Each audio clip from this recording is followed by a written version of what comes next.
Hello everyone, সবাইকে welcome. আজকে আমরা নালন্দা বিশ্ববিদ্যালয় নিয়ে আলোচনা করব, যার নতুন ক্যাম্পাস উদ্বোধন করেছেন কিছুদিন আগেই প্রধানমন্ত্রী নরেন্দ্র মোদী। এবং এই উদ্বোধনী অনুষ্ঠানে প্রধানমন্ত্রী ছাড়া উপস্থিত ছিলেন বিহারের মুখ্যমন্ত্রী, রাজ্যপাল, এছাড়াও 17টি দেশের প্রতিনিধি ছিল। আমরা সকলে জানি নালন্দা বিশ্ববিদ্যালয় ইতিহাসের একটি গুরুত্বপূর্ণ শিক্ষা প্রতিষ্ঠান ছিল, কিন্তু ধর্মীয় কারণে প্রাচীনকালে বহুবার এই বিশ্ববিদ্যালয়ের উপর আক্রমণ করা হয়। শেষবার বখতিয়ার খলজি এই বিশ্ববিদ্যালয়কে আক্রমণ করে এবং এটি সম্পূর্ণরূপে ধ্বংস করে।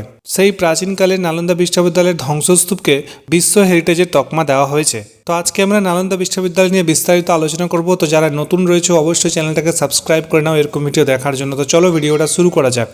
প্রধানমন্ত্রী প্রথমেই নালন্দা বিশ্ববিদ্যালয়ের প্রাচীন ধ্বংসাবশেষকে দেখতে গেছিলেন এবং আমরা সকলে জানি এটি বর্তমানে ওয়ার্ল্ড হেরিটেজের তকমা পেয়েছে। 2016 সালে এই তকমা দেওয়া হয়েছিল।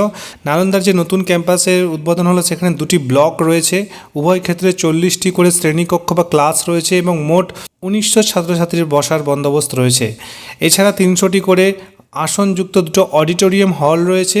এছাড়াও এখানকার হস্টেলে সর্বোচ্চ 500 জন ছাত্রছাত্রী থাকতে পারবে এবং নতুন ক্যাম্পাস তৈরিতে টোটাল 1700 কোটি টাকা খরচ করেছে কেন্দ্রীয় সরকার।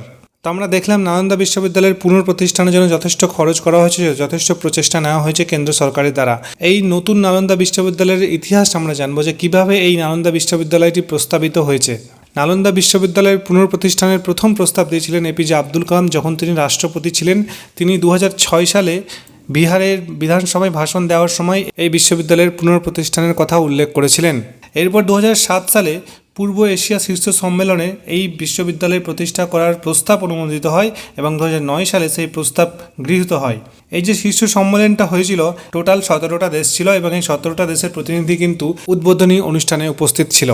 2006 সালে এপিজে আব্দুল কালামের প্রস্তাবনার পরে 2007 সালে বিহার বিধানসভায় কিন্তু এই নালন্দা বিশ্ববিদ্যালয়ের বিল পাস করানো হয় এবং 2010 সালে পার্লামেন্টে নালন্দা বিশ্ববিদ্যালয়ের বিল আনা হয় এবং 2013 সালে একটা মাস্টার প্ল্যান তৈরি করা হয় এই বিশ্ববিদ্যালয় পুনর্গঠনের জন্য।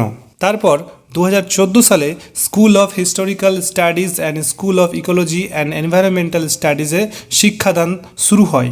15 জন প্রথম ব্যাচে ভর্তি হয়েছিল এবং বিহার সরকার পরিচালিত হোটেলকে ছাত্রদের জন্য অস্থায়ী হোস্টেল হিসাবে তৈরি করা হয় এবং তাতে 6 জন শিক্ষক নিযুক্ত ছিল।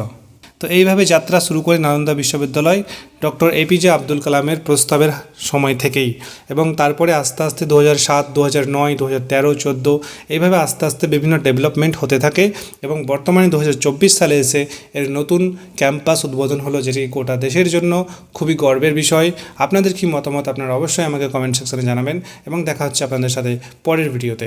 Thank you.